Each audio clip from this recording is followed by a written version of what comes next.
Uh, well, good morning. My name's T.W. Davis. I'm the lead pastor here, and I am excited to be here with you this morning. Now, Gino pinch hit for Cody last week because Cody was trapped, but he started our series called Show Up. And it's about everyday faithfulness. And we started this series, and it's hard to talk about the fact that we need to show up and have everyday faithfulness if you don't know what God's asking of you. It's hard to have faithfulness without thinking about God first. And Gino did a great job leading us into that. And we are called to be faithful. And a big part of that is showing up to be able to do the right thing. Last week, I was blessed to be in North Carolina for my grandmother's 93rd birthday party. And that fits right in to this week. We're talking about being faithful to your family. I need to make a quick caveat here. Just now, when you heard me say faithfulness to your family, some of your hearts dropped. Because you don't have family close. Or because you're single and think that you don't have a family. Or part of your family's not here anymore. But I need you to hear me. We are family. We are family. The church is family. And some of us are the weird cousin in the family, all right? But that's still family. All right? Still family. Growing up, I had surrogate grandparents in the church for me and my brother. And in this church, there are people who are like brothers and sisters to me, and I've told them such. There are people in this church who are like grandparents to my son, since his grandparents live so far away. You have family here. Don't tune me out on that front as we keep going, all right? We found the weird cousin. If only you knew my family. I don't need any more. All right. Some of you also groaned when you heard we were talking about faithfulness to family because you thought this was going to be an adultery sermon. Now, there are places and times for that.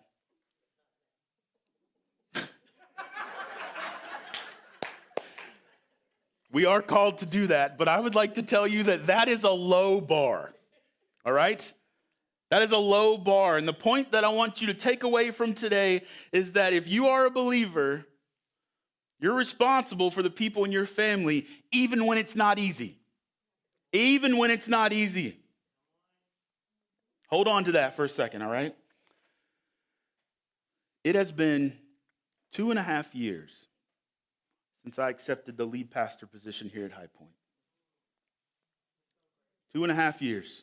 And I prayerfully considered whether this is what God wanted from me or whether I even had the skill set to do this, the ability to do the job. I'd been a youth pastor here for 8 years, and before that, so I had a relationship with the church and the people in the community, but that is not an easy decision to make.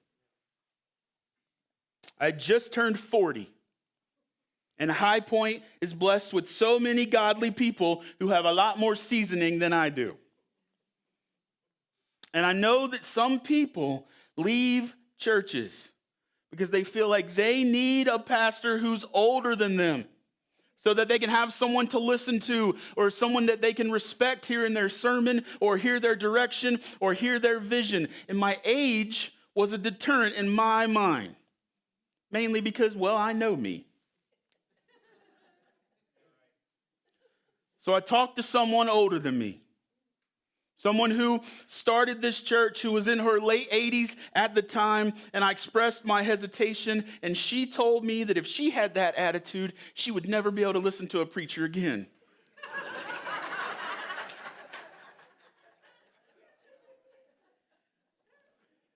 But she also, I appreciated that, but she also reminded me of Timothy. and the fact that he'd been given a growing church to lead, and it was a church of all ages. And I've looked at the letters to Timothy on leading a church quite often when making decisions or in rough times. And one thing that I love is that Paul's instructed him in some challenging situations. And in the verses that Sierra just memorized, he's making certain that in teaching some of those difficult areas, that Timothy exercises the appropriate gentleness and the appropriate honor in interpersonal relationships. I want to go through those verses again. Do not rebuke an older man, but encourage him as you would a father. Younger men as brothers, older women as mothers, younger women as sisters in all purity.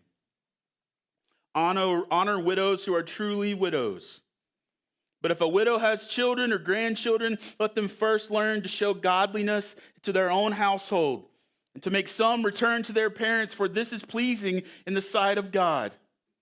She who is truly a widow, left all alone, has set her hope on God and continues in supplication and prayers night and day. But she who is self-indulgent is dead even while she lives. Command these things as well, so that they may be without reproach. But if anyone does not provide for his relatives, and especially for members of his household, he's denied the faith and is worse than an unbeliever. Well, that's a fun sermon to do, isn't it?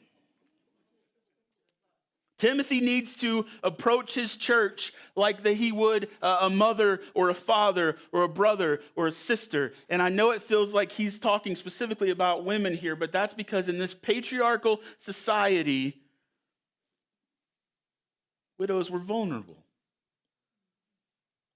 If they were without a husband or a father, there was no one to care for them. They're to be honored. They're to be cared for. Paul writes that they should be taken care of by their family if possible, rather than just rely solely on the church. Timothy and his church have a responsibility to take care of widows who have no one else. But for those who have family, here's the strong word. If anyone does not provide for his relatives, especially for members of his household, he has denied the faith and is worse than an unbeliever.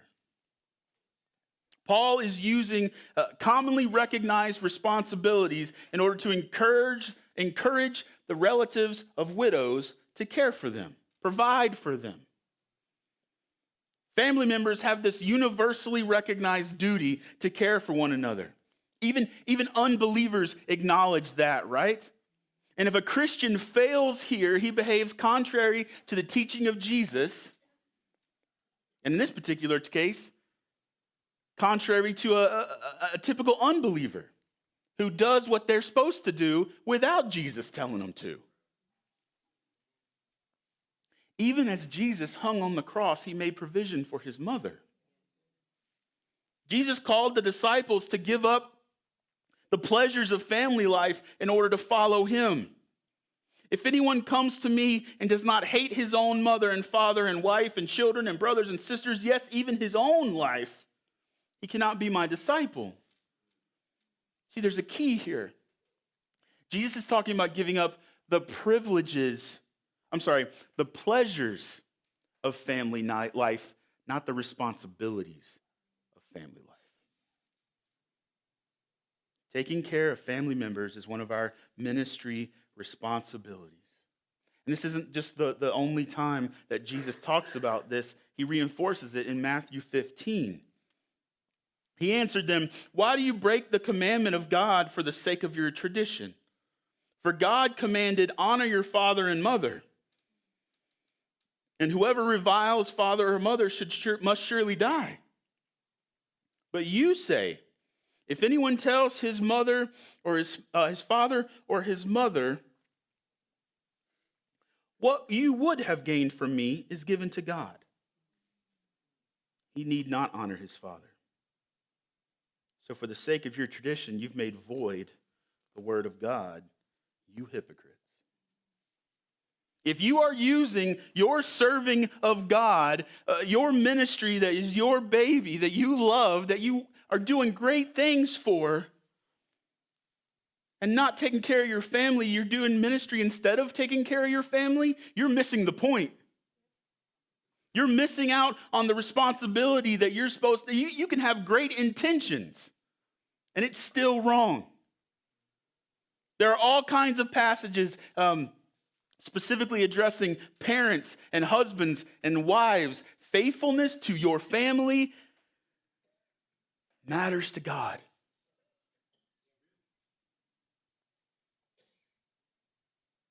It's important to note that while we do have a responsibility to our families, it's right to have boundaries.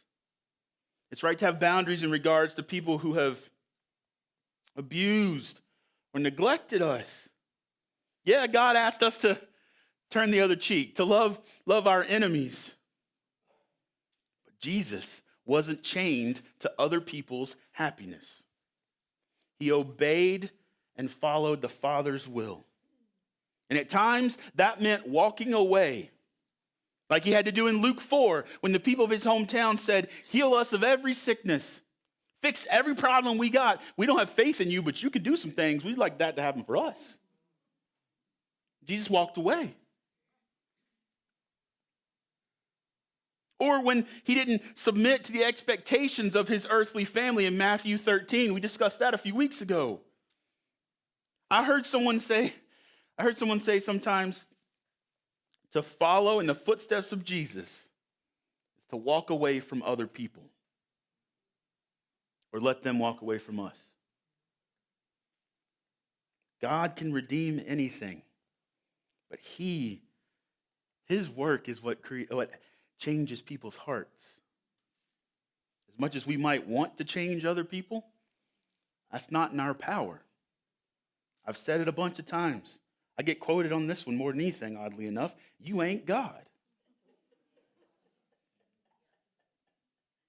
And in those instances, we can lean on the Lord, on his teaching, trust in his holiness and his direction in our lives. We can grieve for what we didn't have growing up.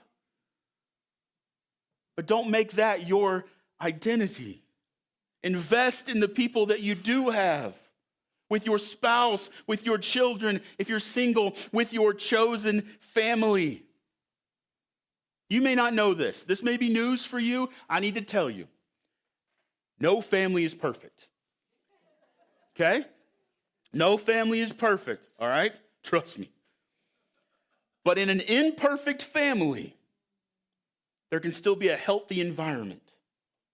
And faithfulness means showing up. We have limited time on earth.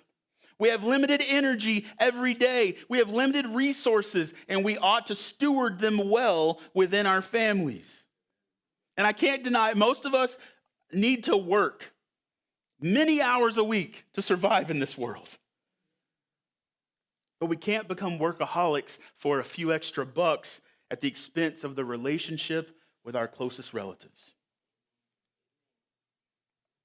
When we think about family relationships, it's important to remember that stewardship is not about control. Stewardship is not about control. It's about making the most of your resources. Rather than controlling our children, we should invest in them.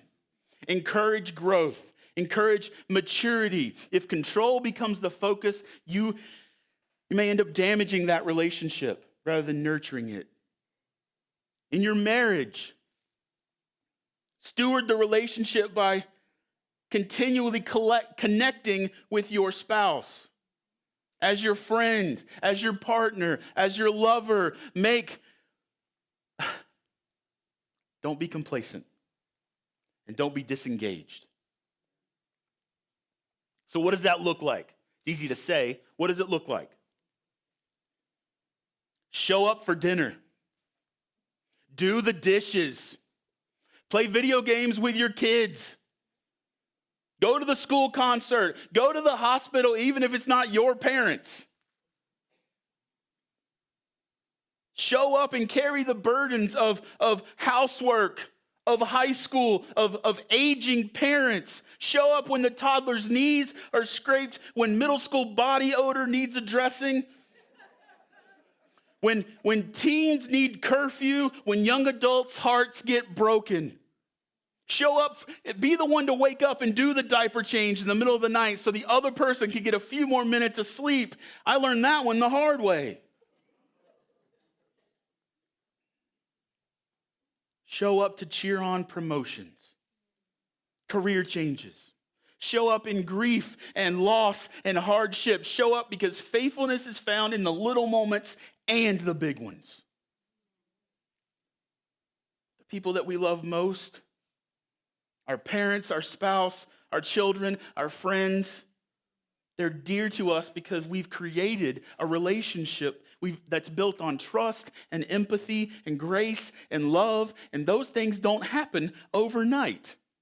And I promise you, they don't come without a little bit of strife and conflict along the way. But it's always worth it. It's always worth it. And when we glimpse the beauty of the connectedness and the treasured relationships, we glimpse the kingdom. We like to idolize romantic love as a fairy tale.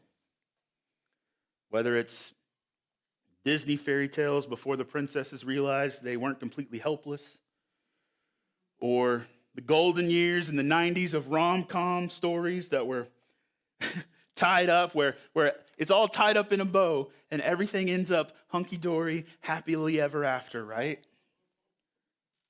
Some of us wanted those stories to be ours. Couple that pop culture influence with the weird way in the 90s and early 2000s that the church told generations of people, generations of kids, if they kissed dating away, if they kissed dating goodbye, they pledged to purity and they pursued courtship, God would reward them with their own happily ever after marriage with a smoking hot wife or husband. Yep.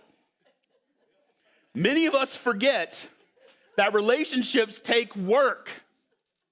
Relationships take work. What sustains a marriage isn't an occasional romantic picnic or even marriage counseling. Those things have their place. But what sustains a relationship is a quiet fidelity to ordinary responsibilities. The good old basics of relationship building.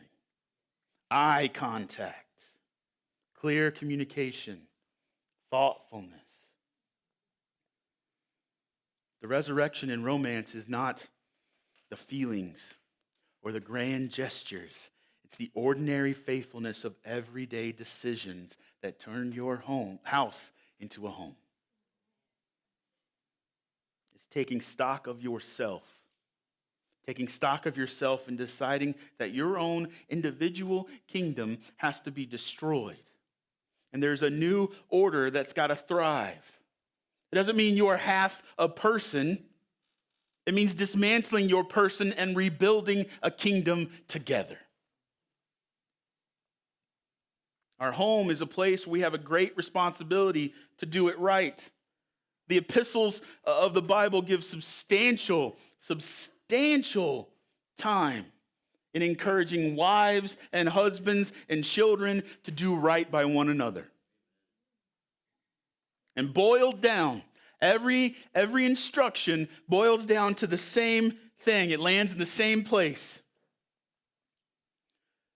Be willing to defer your selfishness in order to serve, love, and humbly care for one another. Defer your selfishness. When I was growing up, there was a couple in our community, Mr. and Mrs. Kane. We went to church with their family. I was friends with 3 of their grandkids. And every Christmas Eve, my parents, my brother, and I would stop by their house. Sometimes sing a carol. Sometimes bring homemade cookies that I promise you I didn't make. sometimes a plant, but without fail, we stop by every year. And here's the thing about Mr. and Mrs. Kane.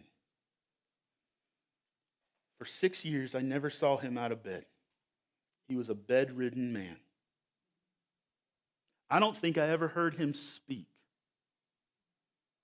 I don't know that he 100% knew we were there those last couple years. But Miss Kane, that was a faithful wife.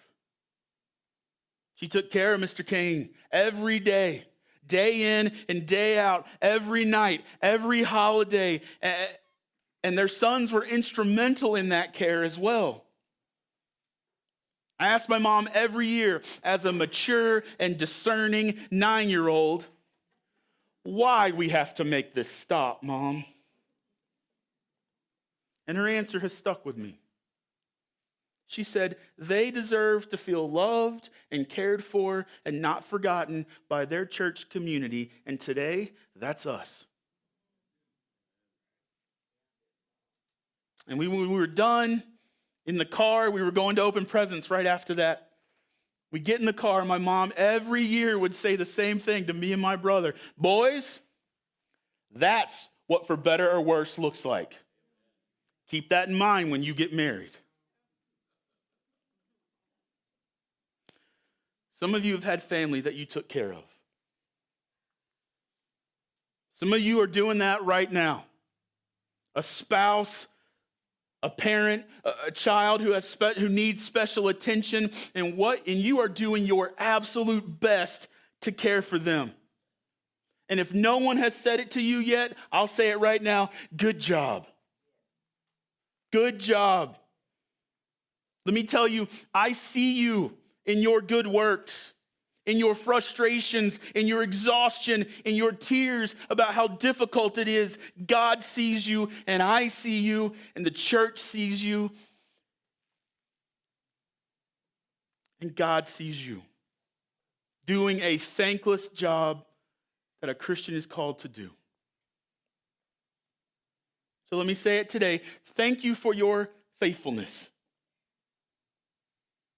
And for those of you who help take care of kids who are not your own, or care for adults that never raised you, who care for widows or widowers in our church, or that are your neighbors, or who are or you might be on the host team, and every week you greet and love and hug people who may never have any human contact the entire week except for when they come to church.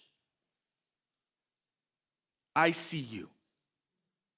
The church sees you. And those who help the homeless and give love and compassion and time and effort and money to people who just had to deal with the flood, or even before that, people who are less fortunate. If you treat people like Paul says to, like family, I see you. The church sees you. We have a sermon coming up on faithfulness in the community, all right? And I want you to know, we're going to talk about that in a minute, but I see you. To everyone I just mentioned, to those who will be in that spot in the future, know that I'm proud to be your youngish pastor. This morning, I need you to take the first step in faithfulness in your family, blood or otherwise. And the first step is showing up. We all say we want to be faithful. And then we look for instruction in the wrong places. We want a formula so we don't mess things up. We focus on specific steps that are outlined in a popular book, or what worked for someone in our favorite podcast, or we place too much pressure on ourselves to look like the perfect family that you saw one time in life or that you envision in your head. God gives us direction in Scripture. And it's an instruction that allows for room in unique relationships. and for those relationships to be built, and they grow and bloom in different ways than your neighbors, to meet your family's unique needs. Remember, you got to go to the source. Faithfulness to others stems from connectedness to a faithful God. Please don't hear this as a directive to prioritize church life over your family life. Yes, be involved in church. But may you love your children and your spouse more than you love ministry. To be faithful in our homes, we have to prioritize our families in the hierarchy of our lives. Loving God first, and then your family, and then loving others. And that starts with the people under your roof. How do you do better at it? How do you do better at it? We've got a marriage class coming up in the fall. Sign up. It's worth it. You could get info from Nina or Cody on what your kids are learning about and talk about it at home. Read as a family through the James and Proverbs challenge that I gave you. Do it as a family. Sign up for the 24 hours of prayer as a family. Pour into those that are younger than you. They were annoying. You were annoying once too. Don't hold that against them.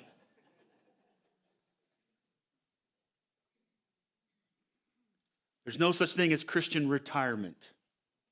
You haven't done enough, and you aren't too old. So, Highpoint, what I ask for you today is to show up.